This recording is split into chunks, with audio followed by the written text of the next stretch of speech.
आप देख रहे हैं स्वराज एक्सप्रेस पर किसान बुलेटिन और मैं हूं आपके साथ अनिका आर्यन। सबसे पहले सुर्खियों पर डाल लेते हैं एक नजर। पंजाब में केंद्र के अध्यादेशों पर बैठकों का दौर जारी। बुधवार को सीएम अमरिंदर ने किसान संघों के साथ की बैठक। खेती से जुड़े इन अध्यादेशों को रद्द किए जाने की मांग। कोल माइंस के निजीकरण के विरोध में 2 से 4 जुलाई तक हड़ताल। छत्तीसगढ़ में मजदूर यूनियन को मिला किसान संगठनों का साथ। एमपी के सिंगरौली में भी रहेगी हड़ताल। 9 करोड़ से ज्यादा किसानों को सम्मान निधि देने के प्रधानमंत्री मोदी के दावे पर सवाल। सरकारी वेबसाइट पर लाभार्थियों की संख्या महज 8 करोड़ 41 लाख। किसानों ने दोहराई सम्मान निधि बढ़ाने की मांग। और लॉकडाउन हटने के बावजूद किसानों को नहीं मिली कोई राहत। उत्तर प्रदेश में रायबरेली में फल सब्जियों के सही दाम को तरसे किसान। सरकार से नुकसान की भरपाई करने की उठाई मांग। और अब खबरें विस्तार से। खेती किसानी से जुड़े केंद्र सरकार के 3 अध्यादेशों पर पंजाब में बैठकों का सिलसिला जारी है। पंजाब के मुख्यमंत्री कैप्टन अमरिंदर सिंह बुधवार को इस मामले में किसान संगठनों के साथ उन्होंने बैठक की। सीएम अमरिंदर पहले ही इन अध्यादेशों को किसान हितों के खिलाफ बता चुके हैं। उन्होंने इसे कानूनी आधार पर चुनौती देने पर विचार करने की भी बात कही है। राज्य के किसान संगठन भी मंडी व्यवस्था, कॉन्ट्रैक्ट फार्मिंग और आवश्यक वस्तु अधिनियम से जुड़े इन अध्यादेशों का विरोध कर रहे हैं। उनका कहना है कि केंद्र सरकार न्यूनतम समर्थन मूल्य यानी एमएसपी पर फसलों की खरीद व्यवस्था से हटने के लिए इन अध्यादेशों को लाई है। इससे सीएम अमरिंदर सिंह ने एक सर्वदलीय बैठक की थी।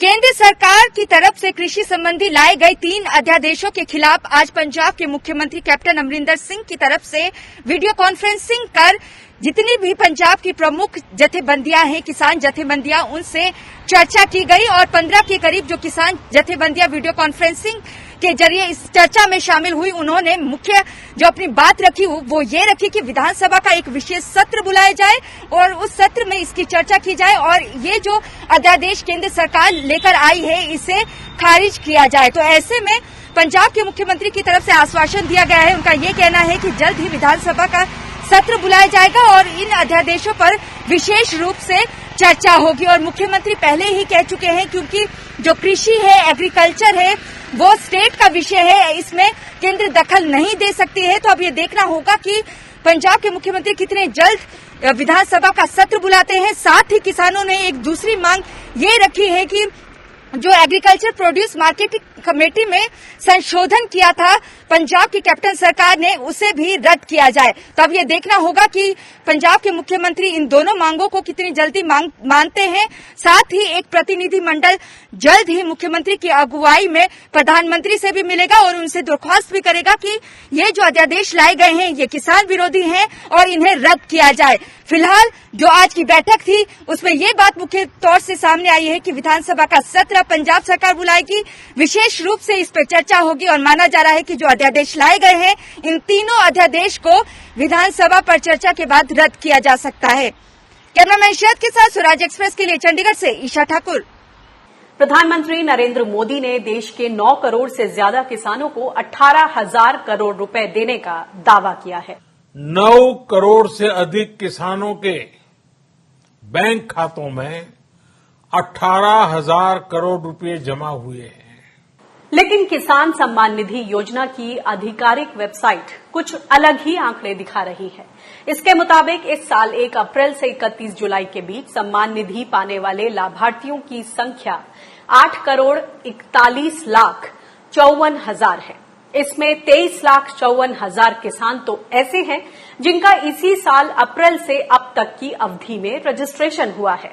वेबसाइट के इन आंकड़ों को खंगालने पर एक जानकारी ये भी सामने आई है कि जिन 4 करोड़ 50 लाख किसानों को पहली किश्त मिली थी उनमें से लगभग 83 लाख किसान ऐसे हैं जिन्हें 5वीं किश्त नहीं मिल पाई है। इससे नाराज किसान नेताओं ने सरकार पर आंकड़ों का खेल करने का आरोप लगाया है। कल शाम 4 बजे जब देश के प्रधानमंत्री नरेंद्र मोदी राष्ट्र संबोधन के लिए लाइव आए तो उस समय देश के किसानों को एक उम्मीद थी कि सबसे ज्यादा नुकसान चाहे वो फसलों के बेचने को लेकर हो, चाहे वो डीजल के बढ़ते दामों को लेकर हो, चाहे वो फल और सब्जियों के खराब होने को लेकर हो, उसे लेकर प्रधानमंत्री किसानों के लिए कोई राहत पैकेज की घोषणा करेंगे। लेकिन प्रधानमंत्री नरेंद्र मोदी ने झूठे आंकड़े पेश किए। उन्होंने बताया कि 9 करोड़ किसानों को 18,000 करोड़ रुपए सरकार की तरफ से कोरोना काल में दिए जा चुके हैं, जबकि प्रधानमंत्री को या आम लोगों की जानकारी के लिए कि प्रधानमंत्री सम्मान निधि योजना कोरोना काल में नहीं शुरू की गई, ये कोरोना काल से पहले की योजना शुरू की गई थी, जिसमें कोरोना काल में कोई बढ़ोतरी भी नहीं की गई और ये रुपया किसानों को अप्रैल महीने में मिलना ही था। उसमें प्रधानमंत्री मोदी जी ने जहां 9 करोड़ किसानों को 18,000 करोड़ रुपए देने की बात करी, वहीं इनकी खुद की सरकारी साइट बताती है कि 8 करोड़ किसानों को ही भुगतान हुआ है, जो कि पहले से कम है और उसमें भी बहुत सारे अप्रैल से लेकर जुलाई के बीच में नए रजिस्ट्रेशन है। तो इस समय किसानों को चाहिए था कि प्रधानमंत्री सम्मान निधि की योजना को 6,000 से बढ़ाकर 24,000 रुपए सालाना किया जाता और जो किसानों को नुकसान हुआ है उसके लिए कोई राहत पैकेज, बड़ा राहत पैकेज किसानों के लिए सरकार को चाहिए था घोषणा करे। लेकिन सरकार ने सिर्फ आंकड़ों के खेल के साथ लगातार 6 सालों से किसानों के साथ धोखा करती रही है और वो धोखा कोरोना काल में भी जारी रहा। राजस्थान, हरियाणा और उत्तर प्रदेश में टिड्डियों का प्रकोप बना हुआ है। संयुक्त राष्ट्र के खाद्य और कृषि संगठन यानी FAO की माने तो जुलाई तक टिड्डी दल के हमले जारी रहने वाले हैं। इसे देखते हुए रेटिंग एजेंसी क्रिस्टल ने भी कहा है कि अगर टिड्डियों का प्रकोप बढ़ा तो 2.5% की अनुमानित कृषि विकास दर में गिरावट आने का खतरा है। अब तक टिड्डियों से हुए नुकसान की बात करें तो इसमें राजस्थान के किसानों को सबसे ज्यादा नुकसान हुआ है। वहीं केंद्र और राज्य सरकार टिड्डी नियंत्रण के दावे कर रही है, लेकिन किसान इससे संतुष्ट नहीं हैं। उनकी शिकायत है कि प्रशासनिक अमला फसलों को नुकसान होने के बाद मौके पर पहुंचता है। किसानों का कहना है कि कृषि विभाग में कृषि पर्यवेक्षकों की भर्ती होने के बावजूद बहाली नहीं हुई है, जो टिड्डी नियंत्रण के काम में अहम भूमिका निभा सकते हैं। ये देखो, एक ये है सामने अपना जो तीतर पक्षी है, अब इसने खा लिया तो ये भी अब मरने के कगार पे है, इसे चला नहीं जा रहा। और ये देखो कितनी मात्रा में भयंकर टिड्डी है। हमारे यहाँ 3-4 दिन पहले टिड्डी का अटैक हुआ, जहाँ पर हमारे मूंग की फसल बोई गई, 15-20 दिन हुए थे और टिड्डी ने पूरा नष्ट कर दिया। जब यहाँ कर्मचारियों को इतला किया गया कि हमारे यहाँ टिड्डी का अटैक हो गया तो यहाँ कर्मचारी कोई नहीं था। फिर सरपंच को बोल के जैसे तैसे करके कृषि विभाग के कर्मचारियों को बुलाया गया और वहाँ पर टिड्डी के लिए छिड़काव किया गया। वहाँ 30 से लेकर 40% टिड्डी मरी है और जहाँ पर टिड्डी मरी है वहाँ पशु अब जा नहीं सकते, चल नहीं सकते, हम चारा नहीं ला सकते, तो पूरा वातावरण दूषित हो गया। जिसको भी वो पक्षी खा रहे हैं वो मर रहे हैं, जानवर खा रहे हैं, उनको दिक्कत हो रही है। हमारे यहाँ पर कोई कृषि विभाग का कर्मचारी नहीं है। हम सरकार से निवेदन करते हैं कि तुरंत यहाँ कृषि विभाग के कृषि प्रशिक्षक नियुक्त किए जाए, जिससे किसानों की सेवा की जा सके, टिड्डी पर नियंत्रण पाया जा सके। जो हम किसान भाइयों ने 2,000 रुपए प्रति बिग्गा बीज और ये महंगे फ्यूल जो डीजल है, इतना महंगा खर्च करके जो बुआई की थी, आज वो पूर्णतः नष्ट हो चुकी है। इसके प्रति सरकार हमें कहीं भी गंभीर नजर नहीं आ रही है और हम किसान लोग ये बात सरकार तक पहुंचाने में असमर्थ हैं, क्योंकि बहुत से ग्राम स्तर लेवल पर कृषि अधिकारी हैं जो वो नहीं है और हमारी बात आगे पहुंच नहीं पा रही है। और किसानों को ये कोरोना से भी जो बड़ा दुख है वो टिड्डी से हो रहा है कि उनकी फसलें आज पूर्णतः नष्ट हो चुकी हैं। फसलों की गिरती कीमत, डीजल के बढ़ते दाम और टिड्डी हमले ने किसानों का घाटा बढ़ा दिया है। राजस्थान के झुंझुनू में एकीकृत खेती यानी इंटीग्रेटेड फार्मिंग करने वाले किसान सुरेंद्र से ये बातचीत हमें भेजी है जय किसान आंदोलन से जुड़े कैलाश यादव ने। आइए सुनते हैं मौजूदा हालात पर क्या है उनके मन की बात।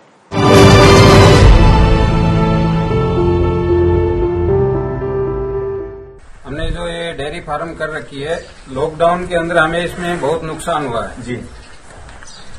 पहले हमारा दूध 30-32 रुपए लीटर जाता था और लॉकडाउन होने के बाद 15 रुपए लीटर, 12 रुपए लीटर दूध गया है और उसमें भी बहुत से दिन तो गया ही नहीं, घर पे ही रह गया। तो इसकी वजह से हमारे जो पशु आहार देते हैं पशुओं को, उसका पैसा ही पूरा नहीं आता है और जो मेहनत है, जो चारा है, वो तो बाकी रह जाता है। ये जो आपने गोट फार्म कर रखा है उसका भी देखते हैं, इसमें लॉकडाउन के बाद में कुछ असर पड़ा गया जो बकरियों में है? जी सर, जो जो बकरी हमारी 15,000 की बिकती थी, अभी उसका 10,000 में भी कोई गायक नहीं है। 10,000 में गायक नहीं है। एक बकरी में मोटा मोटा 5,000 का नुकसान हो रहा है। और जो हमारे बकरे जो छोटे बच्चे हैं वो 5-6 हजार रूपये के बिकते थे, वो अभी 2,000 रूपये में बिक रहा है। 2,000 में बिक रहा, तो इसका मतलब 3,000-4,000 का ये भी नुकसान है। ये भी नुकसान है। तो किसान तो अभी सबसे ज्यादा जो घाटा है तो किसान के हुआ है। सबसे ज्यादा नुकसान किसान को ही हुआ। कोरोना के मार किसान के ऊपर पड़ी है। और जो केंद्र सरकार के द्वारा जो 2,000 रूपये वो जो पीएम निधि से मिले, आपको मिले हैं क्या? जी बहुत मिले। वो मिले हैं। क्या किस्तें मिल गई आपको? एक ही मिली है। लेकिन उसका तो क्या फायदा, ऊँट के मुंह में जीरा है, नुकसान ज्यादा हो गया। 2,000 रूपये से क्या होने वाला है? यहाँ तो 50,000 रूपये महीना घाटा चल रहा है, तो 2,000 रूपये से क्या बनता है? तो फसल की क्या स्थिति रही? आपकी फसल पूरी एमएसपी पे खरीद ली सरकार ने? जी नहीं, सिर्फ चने खरीदती है। चने खरीदे थे। आपने कितने चने तुलाए? जी 15 क्विंटल। पैसे आ गए? पैसे नहीं आए अभी तो पैसे नहीं है। उस चने का पैसे नहीं आए तो आपने मजदूरी कहाँ से दी फिर? मजदूरी सर साहूकार लोगों से ब्याज पे लेके आते हैं पैसा, मजदूरों को तो देना ही पड़ता है। जी। मतलब आपने अभी तक साहूकारों से और ले लिया, इसे मतलब ब्याज और चढ़ गया। हाँ। तो किसान के जो जिसने चने बेचे थे, जो राज्य सरकार द्वारा खरीदे गए, वो पैसे नहीं आए हैं। किसान ने किसी साहूकार से पैसे लिए तो 2 रुपए सैकड़े से वो भी इनके चढ़ गए हैं। और अभी जो डीजल का रेट बढ़ गया, उसके भी किसान पे मार पड़ी है। प्लस दूध के पैसे नहीं मिल रहे हैं, तो किसान चारों तरफ से घेरा हुआ। आखिरी एक और टीडियां आ गई। टीडियों भी किसानों का काफी नुकसान किया। हमारे सीकर झुंझुनू शेखावाटी का एरिया है, इसमें हर तीसरे दिन टीडियां आती हैं। तो किसान टीडियो ने भी नुकसान किया आपका? जी सर, टीडियों ने काफी नुकसान किया है। तकरीबन 50-60% तक हमारा नुकसान किया टीडी ने। तो प्रशासन में आपने दिखाया उसको? जी। कोई आया था देखने? नहीं, कोई नहीं आया देखने से। देश में अनलॉक 2 की प्रक्रिया शुरू हो चुकी है, लेकिन किसानों की परेशानी जस की तस बनी हुई है। उत्तर प्रदेश के रायबरेली में सब्जियों की खेती करने वाले किसान बेहाल हैं। बैंगन और मिर्च के सही दाम न मिलने से इन्हें लगातार घाटा उठाना पड़ रहा है। किसानों का कहना है कि इनकी पैदावार अच्छी है, लेकिन मंडी में दाम 2 से 3 रुपए किलो ही मिल रहे हैं। इससे लागत निकालना मुश्किल हो रहा है। किसान इस नुकसान की भरपाई करने की सरकार से उम्मीद लगाए बैठे हैं। बैंगन जो सामने दिख रहा है, मार्केट में बिक नहीं रहा है। 2-3 रुपया किलो बैंगनों बिक रहा है, तो ये वजह से टूड़ा नहीं गा, सब लगा पड़ा है। और फायदा का है नहीं जैसे हुआ बैंगन, और न तो मिर्ची में भाव है, न तो बैंगन का कौनो सब्जी का भाव नहीं मिल रहा है। बैंगन और मिर्चा वगैरह ये सब फसल बर्बाद हो चुकी है। जो कुछ फल फूल भी रहा है, बाजार में से कोई मांग नहीं है। बाजार में ले जाते हैं, बिकता नहीं है, वापस ला के जानवरों को खिला देते हैं। कोई लागत नहीं निकल रही है। तो सरकार से चाहते हैं कि हम लोगों को कुछ इस राहत इससे दी जाए, सुविधा दी जाए। बैंगन और मिर्ची में तो सब नुकसान है। वे मंडी में भी 3 रुपया 4 रुपया किलो बिकता है, और मंडी में ले जाओ फिर 3-4 रुपए किलो बिकता है नहीं बिकता है। कोयला खदानों के निजीकरण के खिलाफ खनन श्रमिक संगठनों ने 2, 3 और 4 जुलाई को हड़ताल करने का ऐलान कर दिया है। छत्तीसगढ़ में इस हड़ताल का श्रमिक संगठनों के अलावा किसानों और आदिवासियों के संगठनों ने भी समर्थन दिया है। इसमें अखिल भारतीय किसान सभा, अखिल भारतीय खेत मजदूर यूनियन, आदिवासी एकता महासभा जैसे दर्जनों संगठन शामिल हैं। मध्य प्रदेश के सिंगरौली में भी मजदूर संगठनों ने 3 दिवसीय हड़ताल का ऐलान किया है। आपको बता दें कि 41 कोल ब्लॉक्स की नीलामी प्रक्रिया शुरू की गई है। इसका श्रमिक संगठनों के अलावा राज्य सरकारों ने भी विरोध किया है। झारखंड सरकार ने इस मामले को सुप्रीम कोर्ट में चुनौती दी है। इसमें कोल ब्लॉक्स की नीलामी को रोकने की मांग की गई है। और इस खबर पर और ज्यादा बातचीत करते हैं। हमारे साथ सरोज बादल जी जुड़ गए हैं, जो कि ज्वाइंट सेक्रेटरी हैं ऑल इंडिया किसान सभा के। सरोज जी, बहुत बहुत स्वागत है आपका। ये बताएं कि 25 किसान संगठनों ने 3 जुलाई को देशव्यापी हड़ताल करने की बात सामने रखी है, बेसिकली कोल ब्लॉक्स के निजीकरण के खिलाफ। आप लोगों की क्या मांगे हैं और आप किस तरह का असर देखते हैं लोगों की आजीविका पर? इस सब का क्या बुरा असर देखते हैं आप? देखिए, पहली बात तो ये कि ये कोल ब्लॉक्स का निजीकरण कॉरपोरेट कंपनियों को दिया जाना अपने आप में ही एक बहुत खराब निर्णय है, गलत निर्णय है, जो देश की अर्थव्यवस्था के खिलाफ जाता है और देश की सबसे अनमोल संपदा जिसका दोबारा से पुनर्नवीनीकरण नहीं किया जा सकता, उसको कुछ लोगों के मुनाफे के लिए बेचने की बात आती है। लेकिन किसानों के लिए, खासतौर से जिन जिलों में ये है, वहां पर आदिवासी रहते हैं बहुमत संख्या में, उन आदिवासियों के लिए और किसानों के लिए तो ये उनकी पूरी की पूरी जिंदगी और पर्यावरण को बर्बाद कर देने वाला है। मैं आपको केवल एक उदाहरण देना चाहता हूं। SCCL की जिन कोयला ब्लॉक्स को उन्होंने निजी कंपनियों के हाथ में देने का फैसला लिया है, उसकी वजह से कोरबा जिले के पास जो बांगो की पेयजल और सिंचाई की जो परियोजना है, वो पूरी तरीके से उस कंपनी के हाथ में पहुंच जाएगी जो कंपनी उस कोल ब्लॉक को लेगी। नतीजा ये निकलेगा कि चांपा, जांजगीर और रायगढ़, इन जिलों में जो सिंचाई का जितना भी पानी पहुंचता था, वो सारा पानी पहुंचना बंद हो जाएगा। तो वो केवल उन कोल ब्लॉक्स का ही दोहन नहीं करने वाले हैं, जो अपने आप में गलत है, लेकिन उसके साथ साथ उस आसपास के पूरे पर्यावरण का, पूरी नदियों का, भूजल का, सबका सत्यानाश करने वाले हैं। दूसरा मामला यह है कि अगर सार्वजनिक क्षेत्र सेक्टर कोयले की खदानों को खोदता है, तो उसके ऊपर दो तरीके की जिम्मेदारी आती है। एक तो ये जिम्मेदारी आती है कि वो अपने आसपास के जिस इलाके में वो है, उस आसपास के इलाके की जनता का, गांवों का और उस सामाजिक ढांचे के विकास के लिए पैसा खर्च करता है। दूसरी उसकी जिम्मेदारी ये आती है कि वो स्थानीय जनता को रोजगार देता है। उसने पूरे के पूरे इलाके में आदिवासियों और दलितों के कल्याण के लिए काफी बड़ी भूमिका निभाई है पिछले 40 वर्षों में।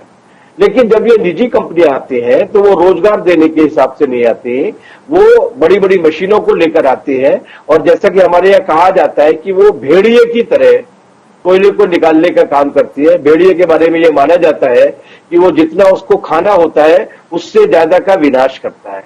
तो वो जिस अवैज्ञानिक तरीके से कोयले को निकालते हैं, उसकी वजह से भूजल को भी और आसपास की खेती को भी बहुत भयानक खतरा पैदा हो जाता है। इन दोनों कारणों से, एक तो ये देश हित में नहीं है, दूसरा ये उस इलाके में रहने वाले किसानों के हित में नहीं है। इसके लिए हम तमाम सारे किसान संगठनों ने भूमि अधिकार आंदोलन के नाम पर संगठित होकर 2, 3, 4 जुलाई को जो कोयला मजदूरों की हड़ताल होने वाली है, उस हड़ताल के समर्थन में 3 जुलाई को गांव बंद करने का फैसला लिया है और उनके साथ एकजुटता व्यक्त करने का फैसला लिया है। ये बताएं कि ये गांव बंद में किस स्तर का बंद होगा, क्या क्या चीजें बंद रहेंगी, और पहले ही कोरोना की वजह से लॉकडाउन वाली स्थिति है, कई चीजें वैसे ही बंद है। इस स्थिति में आपको क्या लगता है कि गांव बंद से किस तरह का असर पड़ेगा, किस तरह का दबाव आप लोग डाल पाएंगे? देखिए, दबाव तो पड़ता है उन लोगों के पास, लोगों के ऊपर जो लोकतंत्र में विश्वास रखते हैं। इसलिए दबाव कितना पड़ेगा उनके ऊपर जो ये फैसला ले रहे हैं, उसकी चिंता से ज्यादा हमारी चिंता ये है कि जिन्हें इस विनाश का सामना करना है, उनके अंदर एक आत्मविश्वास पैदा हो। तो हमारे गांव बंद का मतलब यह है कि उस दिन खेती किसानी का कोई काम नहीं होगा।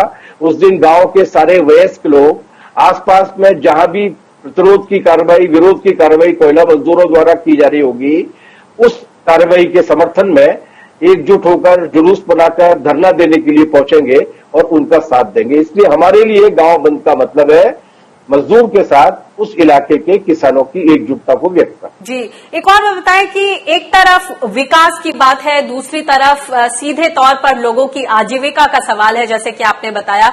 आपको क्या लगता है किस तरह के सुझाव हैं कि एक तालमेल बैठाया जा सके और किसी भी कीमत पर इनकी आजीविका पर कोई असर ना पड़े?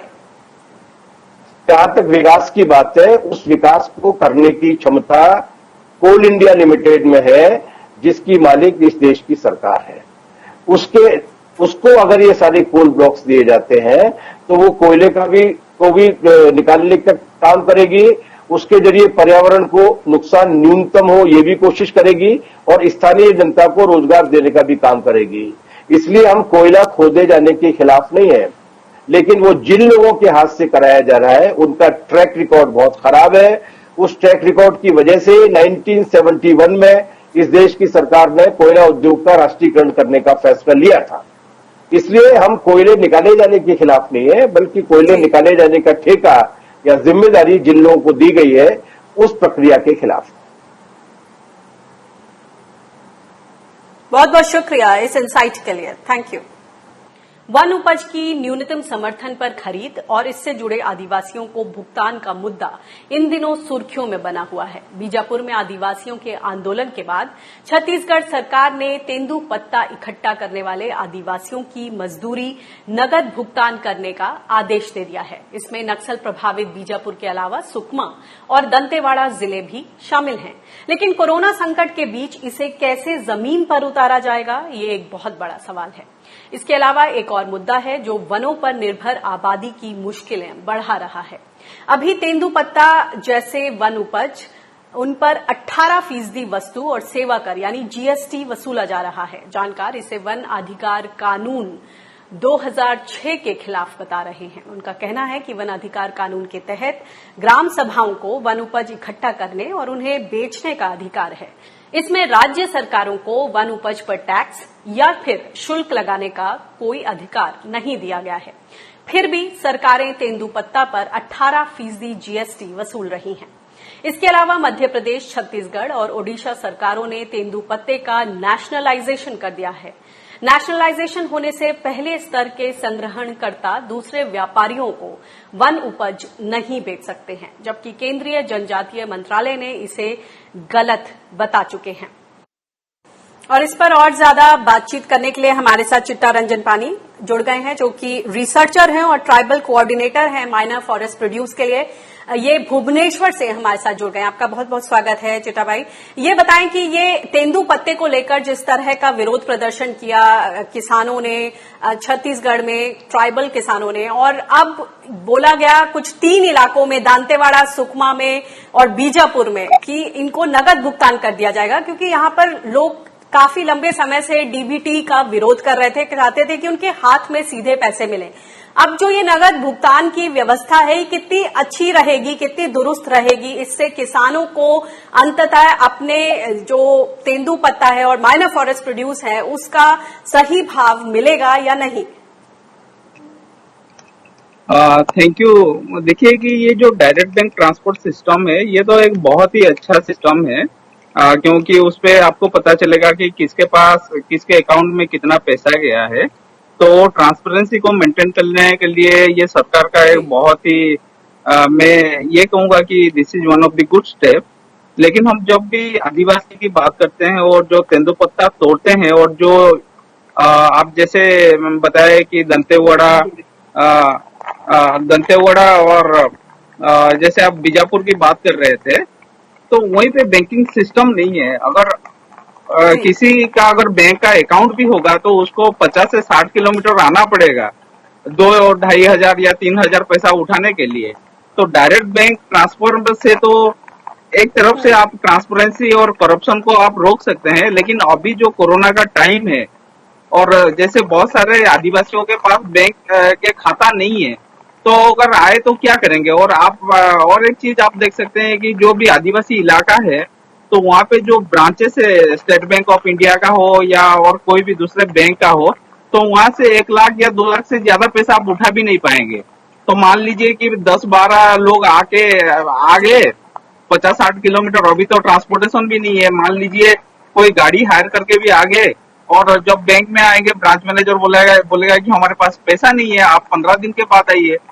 तो ये बहुत बड़ी दिक्कत की बात होता है जब हम डायरेक्ट बैंक ट्रांसफर की बात करते हैं। ऐसे में जब सरकार ने इन 3 जगहों पर नगद भुगतान करने का आश्वासन दे दिया है, अब इसमें किस तरह की दिक्कतें आप देखते हैं? क्या बैंक मित्रों की सुविधा है कि इन लोगों के घर के डोर स्टेप पर इनके हाथ में रुपए मिल जाएं? एक तरफ सरकार बोस्ट कर रही है कि हमने बहुत ज्यादा अच्छा प्रोक्योरमेंट किया है, छत्तीसगढ़ पहले नंबर पर है, ओडिशा दूसरे नंबर पर है, लेकिन अगर प्रोक्योरमेंट के पैसे ही इनके हाथ में ना आ पाए तो फिर उसका क्या फायदा? बिल्कुल, आपने सही कहा कि छत्तीसगढ़ और ओडिशा इस कोरोना के टाइम पे जिस तरह से आदिवासियों के लिए मदद किए हैं, जो माइनर फॉरेस्ट प्रोड्यूस को एमएसपी में प्रोक्योरमेंट किया है, छत्तीसगढ़ ने तो 50 करोड़ से ज्यादा, ओडिशा लगभग 25 करोड़ के आसपास है। अभी एक चीज है कि उनके पास हाथ में पैसा आया है या नहीं, सरकार ने तो ले लिया, लेकिन पैसा उनके हाथ में आया है नहीं आया, अभी तक आया है या नहीं? अभी चल रहा है डायरेक्ट बैंक ट्रांसफर। अभी आप बोल रहे हैं जो कल परसों हमें सुनने को मिला कि नहीं, भूपेश बाघेल जी जो कि छत्तीसगढ़ के सीएम है, उन्होंने कहा कि नहीं नगद भुगतान कीजिए।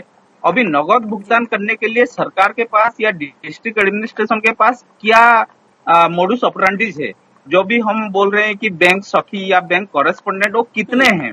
जैसे मैंने बताया कि एक गांव ऐसा है बीजापुर में जो 60 किलोमीटर उसको आना पड़ेगा, उनके गांव लोगों को आना पड़ेगा बैंक से पैसा विड्रॉ करने के लिए। तो जो बीजापुर में उनका ब्रांचेस है, बीजापुर का जो बैंक सखी है या बैंक कॉरेस्पोंडेंस है, क्या वो 60 किलोमीटर अंदर जाके उन लोगों को पैसा देके आ पाएगा? तो ये एक दिक्कत है जो bank direct bank transport system में। और नगद भुगतान में एक चीज ये हो सकता है, इनको वीड आउट करने पड़ेगा जी। तो ये बताएं, इतना मुश्किल वक्त होता है आमतौर पर ये मॉनसून का, क्योंकि इनकी वैसे ही अर्निंग्स अब गिर जाती हैं। जो पहले से इन्होंने इंतजाम किया वो कोरोना काल में अब लगभग खत्म हो चुका है। अब सरकार ने हालांकि प्रधानमंत्री गरीब अन्न कल्याण योजना का विस्तार किया है, बोला है कि नवंबर तक राशन मिलेगा, गेहूं या चावल। तो अब वहां राशन को लेकर, आजीविका को लेकर इन आदिवासी इलाकों में क्या स्थिति है? देखिए, पहले जो सरकार से जो ये जो सुविधाएं उपलब्ध कराने की बात हुआ था, लगभग 80 करोड़ जो भी है बिलो पॉवर्टी लाइन में आते हैं।